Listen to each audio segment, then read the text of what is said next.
Hello and welcome to HarperCollins. I'm Lynn Drew, one of the publishing directors here, and I am really thrilled to be here with Lauren Weisberger, author of brand new bestseller The Wives, out this week, and also, of course, really well known for her fabulous bestseller The Devil Wears Prada. So join me as we have a chat and discover what was the inspiration behind this fabulous new book.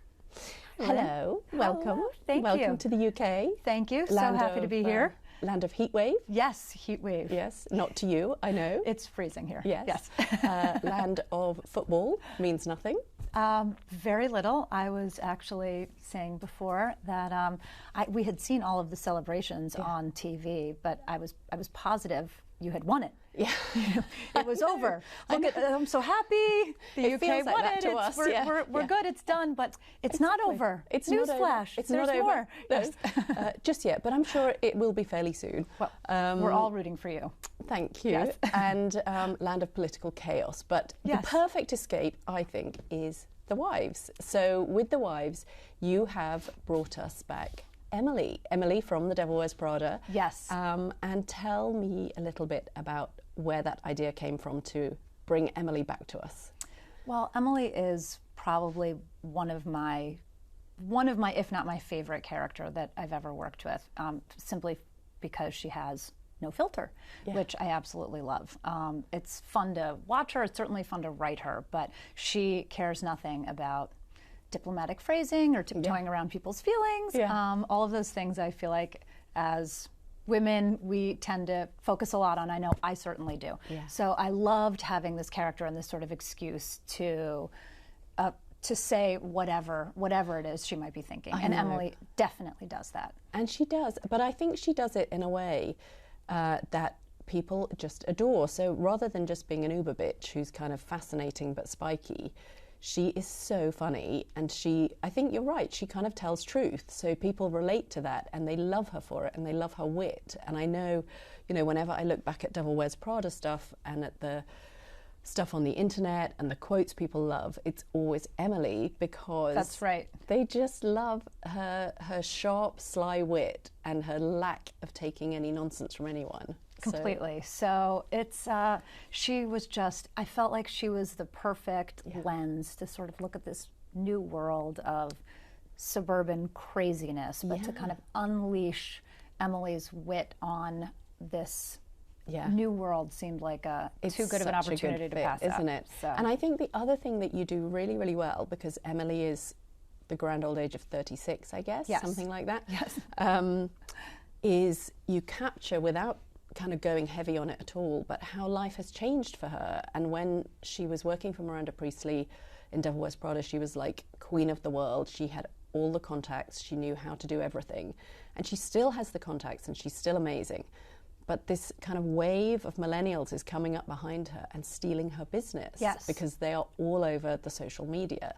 And I think it's really going to resonate with a lot of us as readers, this way that, like, what is happening? Like, what does this mean? How do I post a story? And I think you do that brilliantly. Like, she understands it, but she doesn't really live it. And that's one of her challenges. Definitely. And I think it's something, I mean, you and I have talked about this almost for years now. And it is something that I feel like I discuss with my friends. It comes up a lot. The millennials coming in with their extreme comfort with social media, with an online presence, with sort of sharing everything, with a willingness to not have any privacy. It just is remarkable. It leaves me a lot of times in awe of what they're doing. And I think that's definitely, it was something I wanted Emily to also struggle with. She's great, but now she's doing things a little more old school, and all of a sudden, she's being, and it feels so like fast, Snapchatted into irrelevance. And the change has been so fast. It has. But I think one of the other really lovely things that you've done is the reason she goes to the suburbs, and it's very upscale suburbs, let's be honest, is to kind of hole up with a really old girlfriend from her childhood. And so at the heart of the book, you have a story that's about friendship as well, and about women celebrating that friendship. And was that important to you to kind of put in that strong female solidarity. It was. It definitely was. And it added another aspect to Emily's character that was certainly not there in Prada. Yeah. You know, of all the things you can say about her character in the book or her role in the movie, being a good girlfriend wasn't part of it. I didn't even know as the author if that was something that she was frankly even capable of. So I really liked the idea of finding out, you know, without giving too much away, finding out that she can actually be a really protective, loyal, good friend. And these three women do band together in really a terrific way to... Yeah. No, I think that's really important, and that stops it from just being a book about the glossy lives of kind of the Greenwich women who live pretty extraordinary lives, don't they? They do. And I know that some people have found some of the stories in the book utterly hilarious and hugely entertaining, which I think is a hallmark of all your books, that you do brilliantly. You kind of take us behind the scenes in these very glossy, exclusive worlds and go, did you realize this is what it's really like, or this is what's really going on, or this is how you get ready for something? But I guess a lot of people, you know, they'll say to me about the book, and I guess they say it all the time to you, like, is this really true? Did these parties in the book, these kind of slightly bored housewives parties, are they based in any kind of truth? They're based in all sorts of truth. Yes, and yes, and yes. Yeah. It shocked even me. You know, one of the things that I liked about this book was having these three women who are all independently successful. One's a very successful attorney, one's a supermodel, and then we have Emily. Yeah. And they've all made their own way, and they're sophisticated and well-traveled and well-educated, and they kind of have this air by their mid-30s of, I've been there, done that, I've sort of seen it all. And the idea that they would end up in a suburb where, you know, suburbs don't necessarily have the best of reputations, and the idea that they would go there and sort of think to themselves, this is going to be amateur hour, I can handle this, and they're sort of blown away by what they see there. I felt like I had that. I had a similar experience. You know, we had lived in Manhattan for forever, and I nervously left the city for the suburbs, and I was just floored by what I saw there. Yeah, kind of incredibly intelligent, often very affluent people looking for ways to spend their time. And their money. And their money, yes. Yes. And I guess also, I mean, we've seen it obviously on television with Big Little Lies, that there's an awful lot to life in the suburbs when you scratch the surface, when you kind of pull back some of the curtain on the kind of power broking and the bitchiness and the struggles that mothers at the school gate, or women trying to work, or whether volunteering counts as work as much as being a CEO of something. And it feels very timely. I think it's very much what, as women, we're interested in watching on TV and drama, but we're also loving in books, is a sense of that. What is it really like in that community? I think it's a lot. It's exactly what you're describing, and of course it's exaggerated a bit in places. But you know, I had a certain preconceived notion of what I would expect one of these affluent suburbs. And the truth is, it's the same. I think it's the same anywhere. Any sort of well-to-do suburb of any big city anywhere is going to have a lot of these sort of inner workings and struggles like you're describing. Yeah. And the stakes are not, it feels like as though the stakes aren't very high, but it is so much for the people who are there. It becomes this all-encompassing community in a way that it never does in London, in New York, where you have friends from so many different parts of your lives, and you see so many different types of people, and not everyone knows each other, and you can walk out on the street and not run into people you know. Yeah. It's different in a town like this. People keep much closer track of who you are, who you're with, where you're going, what you're doing. It's just not nearly as anonymous, for better or worse. No. And it makes for some interesting behavior. It does. And I think that comes through so brilliantly in the book without overwhelming.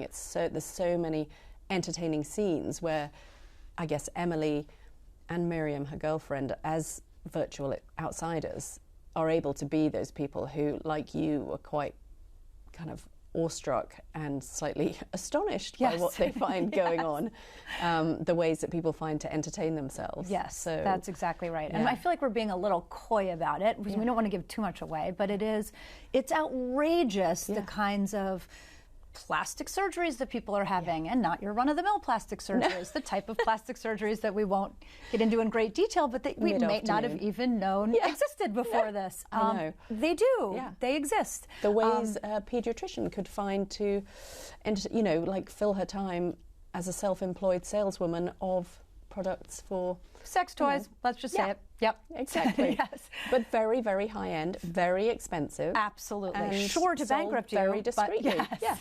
So but beautiful. I think there's so much fun there, and also I think a great storyline, which is about the women coming together to try to put right a wrong that's been done to Karolina, who finds herself at the beginning of the book dumped by her husband.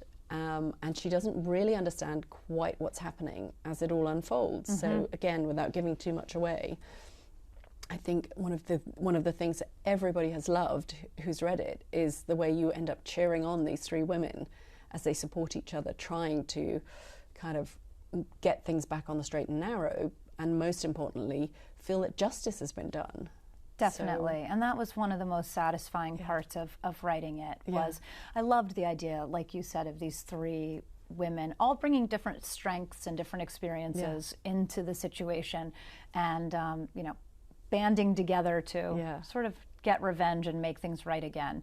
But it was interesting to see all the different ways that each of them goes about doing that.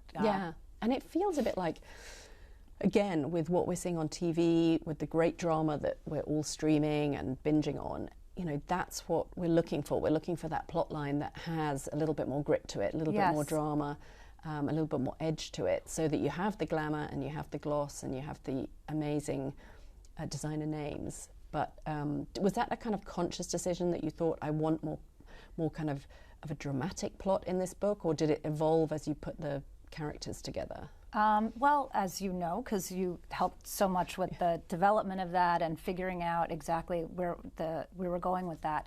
But it was important to me. I liked the idea of having. I most love that these characters have been allowed to grow up a little. It's not anymore necessarily writing about characters in their 20s who are single, living in a city. It's very much now, these are grown women, they have their own careers and their own families and each other. And it's a totally different spot in their lives, and it was nice. I feel like my readers have grown up with me, and now the characters have grown up also. Yeah, which is terrific. Now, I know we're going to have some questions in a minute from some of your fans, but I can anticipate that one of them will be about Emily and film, and whether there will be a film of this book, because everybody is obsessed with, will we ever see Emily on our screens again? Do you have anything you can share on that? Or nothing quite yet that I can share, but I would just be absolutely thrilled. I thought her performance in The Devil Wears Prada was phenomenal. I absolutely adored it, and nothing would make me happier. So that would be so good. Fingers crossed. Fingers crossed. It would be great. And I think it's what we all want to watch. We all want to watch this kind of fantastic, gripping, pacey, female-centered drama. So hopefully, we'll just put it out there. That would be so good. It would. That would be so good. And let me just go to our comments and our questions, but I wanted to just ask you two other things. Again, one of which may come up from fans. Miranda. Yes. Back for a tiny scene? Back for a tiny but important scene. Yes. At the very end, she plays a pivotal role. I'm very happy to report that while Emily has grown and evolved and matured, as have the other characters, Miranda has not. she's exactly the same. She is every bit the sort of horrible, terrifying bitch that she was in the first book, which of course was, not based on anyone we know. No, not based on anyone we know. But I still got a little shaky writing that scene. It's just the idea of her still made me nervous. Yeah. But that was a fun scene to write, and she definitely does pop up at exactly the right time. And I think that's true. She is pivotal. She is important, but we don't hang the book from her. But it's just so great to see her in that kind of handful of scenes. Yes, so we need to see her again. Miranda. So, I know, never to be forgotten. And also, I just felt about Emily, do you think kind of deep down she does have a heart of gold? Or, I mean, like she is this, as we were saying at the start, this kind of no filter, the bitch everyone loves, the very, very funny girl who tells the truth. But underneath all that, is there a heart of gold? Or is there a little heart chinkle? Of gold might be strong, but no, I do think she's a genuinely good person, a loyal, loving friend. We find out that she's a faithful spouse, despite numerous temptations, and I do think that she is a good person. I have to try and mute us. Yes. Sorry, I'm trying to get to our comments so that we can ask you the questions. So yeah, I think she is as well. Sorry about this slight tech issue. It's supposed to be in quiet mode. Why is it doing this? Yes, perfect. So I have seen a couple of comments while I just switch off us talking. Yes. Do you do any research, someone has asked? Do you just go to your local coffee shop and earwig? There's quite a lot of that. I think it's just being out and about, living. I do happen to live in a town like this, not Greenwich, but similar. And while I don't in any way mean to suggest that everybody who lives there is like this, there is a certain contingent of women who can behave badly, who are just a little crazy. Yeah. And those are the fun ones to sort of keep an eye on. Yeah. So I do think it is just kind of keeping ears and eyes open and making notes here and there. And of course, I'm not looking to betray anyone's trust or privacy. It's nothing like that. But I do think it's more widespread than. Yeah, certainly. And obviously, I mean, you did masses of research for the Singles Game, your previous novel set in the world of tennis, which I know you didn't hate because you do love tennis. Didn't hate it. It was not a hardship posting. Yes. No. So certainly in a book like The Singles Game would require quite a bit more research. Yeah. That was literally almost following the women's tour for 6 months. But, a book like this, it mirrors my own experience much more closely. Yeah. Living in a town like this and getting to work again with characters that, at least with Emily and Miranda, that I'm familiar with. Yeah. And somebody else has asked, how much input do you have into your film, into a film adaptation? Into a film. That's a really good question. With Prada, I had almost no official input. Yeah.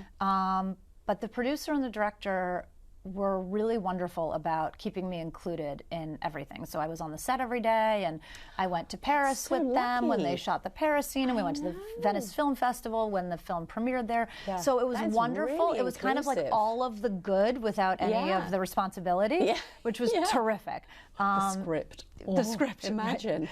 No. So, I can't even imagine being put in the role of adapting, one's and then they own test book it and go, we have to rewrite the last third, and you're like, oh. Right. Or just having to knowing how to condense all the action into less than 100 pages. Already I can barely do it in less than 400. I can't, but we can't cut that, So I like to leave that to the experts and just sort of enjoy the process. Yeah. And a couple of interesting questions. What book are you reading at the moment, and what book are you recommending to everyone for the beach this summer? Good question. I am reading right now The Great Alone by Kristen Hanna, which is phenomenal. I'm almost finished. Is this the one set in Alaska? Yes. I've heard such amazing things about it. Phenomenal. Yeah. I was slow to come to it, and I've just enjoyed it so much. So that's what I'm currently reading. I'm not sure, being that it is set in Alaska and every minute is a freezing cold snow and ice storm, it wouldn't be my top beach read pick. But I also recently read a book. It is coming out in the U.S. soon. I'm not sure here. It's called From the Corner of the Oval. Okay. It's by a woman named Beck Dory Stein, and she was Obama's stenographer, which sounds incredibly unsexy. Yeah. I mean, the word stenographer, you could fall asleep hearing it. But she was a 25-year-old Wellesley grad who came to the job via Craigslist, and she's a phenomenal writer. It's a memoir, and she had 24/7 access to him. Right. I heard about this, and so it's the weird stuff, like, because she's almost invisible because she's so lowly. So she gets to sit on the planes and everything. Oh, she's on Air Force One. I didn't know this before I read it, but apparently the president always has to have a stenographer with him, even on family vacations, because anything he says publicly needs to be part of the public record. Yeah. She was one of 3 who rotated in, and Obama, I learned, happened to be one of the first presidents who didn't close the hotel gym when he was working out at 6 in the morning. So she would be there working out with him at 6 in the morning, and they developed this rapport. And she's got all the good gossip of who was sleeping with whom, and I highly recommend it. It was a fun read. That's a good one to watch out for. Now, we have one other question, which I think is really interesting. Somebody saying, I love the strong female characters in your books. What advice would you give your 18-year-old self, or even young women today? Ooh, tough one. Very, very, I know. That's a hard your 18-year-old one. self, you would definitely say, stick out that novel you're trying to write. Right. No. 18 was a hard age. Yeah. Young women today who are around that age. Yeah. What could we tell them? What would you tell them? You do have great. Would you answer this one after I do? Not to put you on the spot, but okay. We might be out of time. Yes. I think what I would probably say, it might be a little bit of a strange answer, but I would say to give themselves, to carve out the time to, I hate to say follow your dream, because it's completely cliched and not realistic. Yeah. But I do think that most young women who, certainly once you've graduated from university and you're sort of toiling in your first job and it looks nothing like what you expected, and there's sort of that moment, I remember it very clearly, I was at Vogue, it was this moment of, this is going to be the rest of my life. Yeah. It's not. Yeah. It's not going to be the rest of your life. Yeah. I think that is, it changes, it shifts. It's so wonderful now today. I think that young women are much more able to move around a lot more and explore different avenues and pursue different things that interest them, not necessarily get locked into one job for the next 30 years. It doesn't always look like that. And as you learn more about your particular industry and become more experienced, the work becomes much more interesting and much more fulfilling, and to kind of own that. I think that's really true. I had the same moment about, would I be putting commas into sentences in the right place forever? But I didn't have to do that forever, so that was good. So, and I think we do have to wrap up, because I think we are out of time, but my last question to you is, so Vogue, when you were at Vogue doing that job, stories, are they all true? 97%. Okay. Thank you. Yes. Thank you very much, Lauren Weisberger. It's been amazing. Oh, thanks, and Lynn. We feel very lucky to have you here. Thank you. Thank you for everything. I hope The Wives is as big a success as we all believe it should be. Thank you. Thank you.